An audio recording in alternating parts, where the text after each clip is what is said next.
Hello, 2BU. Sneakers are here with Battlefield 3 gameplay and a pretty interesting conversation about the iPhone 4S.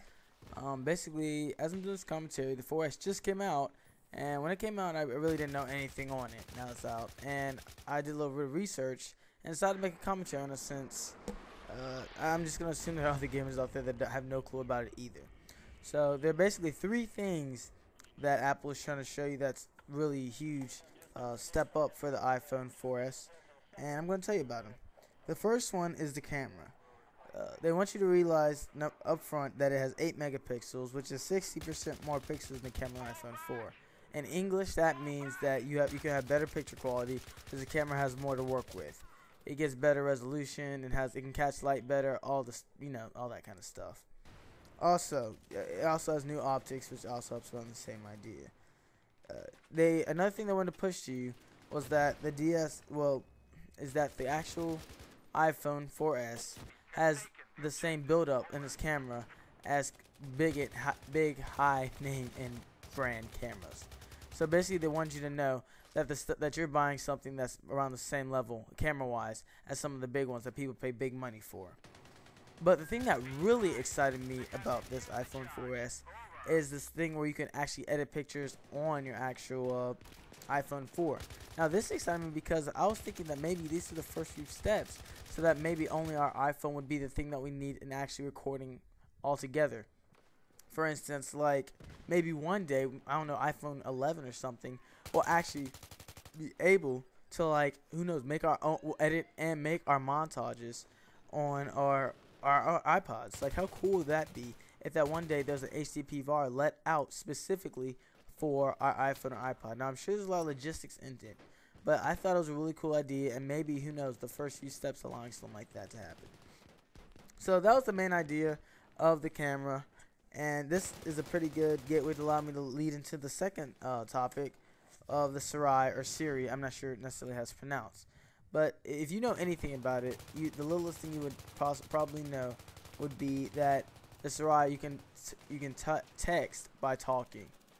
And by that I mean, like, you could be like, hey, tell grandma I'm 5 minutes away from home, and it would find grandma in your contacts and say 5 minutes away from home. So, I mean, it's pretty cool, but Apple wants you to realize it can do more than that. And that basically, they say it understands what you say and it knows what you mean. By this, you could be like any good burger joints around here, and your iPhone with the Siri program would apply, I found a number of burger restaurants near you. Then you could say, what about taco places? Then remembering the past conversation, the Siri would then look up taco restaurants. So it's a really cool feature, I think. Definitely something different. I wouldn't say a game breaker, but I mean, the fact that it uses everything, like the thing that they're pushing is that it uses everything in your iPod to help understand your slang and the way you're talking. So, especially with updates coming out, I'm sure it's going to be really easy for the Siri to know what you're talking about for just about any occasion. But until then, I still think it's going to be pretty basically know what you're talking about, unless you're just talking rubbish. Rubbish, British word. So, the Siri, pretty cool thing. I don't think it's a game breaker, but the fact that stuff like, who knows, taking college notes would be so simple now, I thought that was pretty awesome. So, the next thing that I'm probably most excited about for it that is on the iPhone 4S would have to be the dual-core A5 chip. Now, the reason I'm excited about this is because of this chip, you can have up to 2 times more power and up to 7 times faster graphics. And that's really referring to, like, gaming.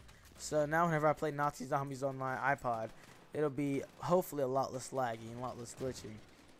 He also said it's a lot more power efficient than the last, I don't know if it's called a graphics card or what, but I'm going to call it that, the last graphics card. So that means, who knows, zombies before we should only get out 4 hours. Maybe this time you can knock out like 7 or 8. So I think it's pretty cool that you'll be able to do that now. And it's also pretty cool that it does more than just video games on your iPhone. But now that it can also help you with video recording, it can now record in 1080p, HD, and also 30 frames per second. So I think this is a really cool thing. Not necessarily. If you were to ask me, would I do? I want an iPhone 4? Do I go with the iPhone 4S? I'd have to say no, just because the iPhone 5 is obviously like a couple months around the corner, 5 at the most, and it just is a waste of money in my opinion. But if you disagree with me, let me know. If you agree with me, let me know. If this was helpful, let me know, because then I can know to research stuff right when it comes out, so I can make more commentaries for it. So this has been a really fun commentary. It was fun getting the information and fun leading out to you. Tell me what you think about this. And I'm Sneak Cruiser. This has been awesome, and I will see you later.